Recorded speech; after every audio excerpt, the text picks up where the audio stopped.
혹시 의학의 미래가 우리가 전혀 예상치 못한 곳, 바로 일본의 삼두인과에서 이미 펼쳐지고 있다면 어떨 것 같으세요? 오늘은요, 최첨단 현대의학과 수천 년 역사의 전통의학이 어떻게 손을 잡고 새로운 생명을 맞이하는지 한 여성의 여정을 쭉 따라가면서 아주 생생하게 한번 들여다볼까 합니다. 정말 놀랍지 않나요? 일본 산부인과 의사의 90% 이상이 전통 한방약, 그러니까 캄포를 처방하고 있다고 합니다. 근데 여기서 중요한 건요, 이게 우리가 흔히 생각하는 대체의학 이런 개념이 아니라는 거예요. 일본에서는 국민건강보험까지 다 적용되는 명실상부한 표준 치료의 한 부분이라는 거죠. 네, 그럼 지금부터 한 여성이 엄마가 되는 그 모든 과정을 함께 따라가 볼 텐데요. 임신을 준비하는 단계부터 아이를 낳고 회복하는 그 순간까지 이 5가지 단계를 거치면서 두 의학이 얼마나 멋지게 협력하는지 같이 한번 확인해 보시죠. 여기서 핵심은 이거예요. 서양의학이냐 한방의학이냐 둘 중 하나를 고르는 문제가 전혀 아니라는 겁니다. 현미경으로 세포 하나하나를 정밀하게 분석하는 서양의학의 날카로움과 숲 전체의 조화를 살피는 한방의학의 지혜가 만났을 때 과연 어떤 시너지가 폭발하는지 바로 그걸 보여드릴게요. 자, 모든 치료의 시작점이 되는 증이라는 개념을 먼저 알아야 하는데요. 쉽게 비유를 들어볼게요.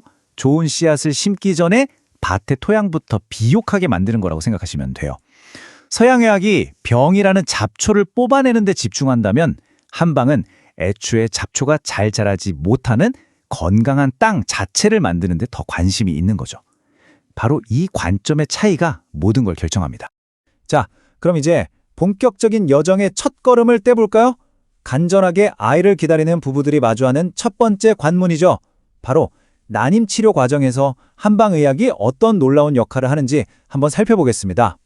정말 흥미로운 지점은요, 한방 치료가 시험관하기 시술 같은 최첨단 기술을 대신하려는 게 아니라는 점이에요. 오히려 그 성공률을 극대화시켜주는 최고의 파트너, 최고의 조력자가 되어주는 거죠. 마치 잘 짜인 퍼즐처럼 각자 가장 잘하는 역할에 집중해서 완벽한 팀플레이를 하는 겁니다. 바로 이 표가 한방치료의 정수를 딱 보여주는데요. 똑같이 난임을 겪고 있어도 예를 들어 몸이 차고 허약한 분에게는 혈액순환을 도와서 자궁을 따뜻하게 해주는 당귀자격산을, 반대로 스트레스가 많고 예민한 분에게는 뭉친 기운을 풀어주고 호르몬 균형을 잡아주는 가미소요산을 처방하는 식이에요. 이렇게 환자 한 명 한 명의 몸 상태, 즉 증에 맞춰서 아주 정교한 맞춤 치료가 들어가는 거죠. 자, 지금부터 보실 이 다음 단계는요, 어쩌면 오늘 이야기의 가장 중요한 하이라이트라고 할 수 있겠습니다. 반복되는 아픔 속에서 희망을 거의 포기했던 부부들에게 기적 같은 선물을 안겨준 분야, 바로 습관성 유산 치료입니다. 사실 반복되는 유산이 한 가정에 얼마나 깊은 상처를 남기는지 우리가 감히 다 헤아리기는 어렵습니다. 특히 병원에서 검사를 다 해봐도 뚜렷한 원인을 찾지 못할 때 그 막막함은 정말 상상 이상이죠. 바로 이렇게 모든 희망이 사라진 것 같은 그 순간에 한방의학이 새로운 문을 열어줍니다. 일본에서 이토록 가슴 아픈 상황을 해결하는 핵심 열쇠로 떠오른 처방이 있습니다. 그 이름은 바로 실형탕입니다. 이 처방이 어떻게 절망을 희망으로 바꾸었는지 지금부터 하나씩 보여드리겠습니다. 이 실형탕이 정말 대단한 이유는요, 마치 만능 맥가이버 칼처럼 하나의 처방이 여러 가지 문제를 동시에 해결한다는 점이에요. 먼저 불필요한 면역 공격은 부드럽게 잠재워주고 동시에 태아에게 영양을 공급하는 태반의 혈액순환은 아주 원활하게 만들어주죠. 한마디로 엄마의 몸이 아기를 공격하지 않고 오히려 잘 품을 수 있도록 최적의 환경을 만들어주는 겁니다. 바로 이게 일본의 표준 프로토콜인데요. 여기서 가장 중요한 건 타이밍입니다. 문제가 생기기를 기다리는 게 아니에요. 임신을 확인한 바로 그 순간, 아니 시험관 시술을 할 땐 배아 이식을 준비하는 단계부터 미리 투여를 시작합니다. 왜냐하면 착상을 위한 최적의 면역 환경을 선제적으로 만들어주는 게 중요하기 때문이죠. 그리고 보통 태반이 안정되는 임신 12주에서 16주까지 복용을 이어가고요.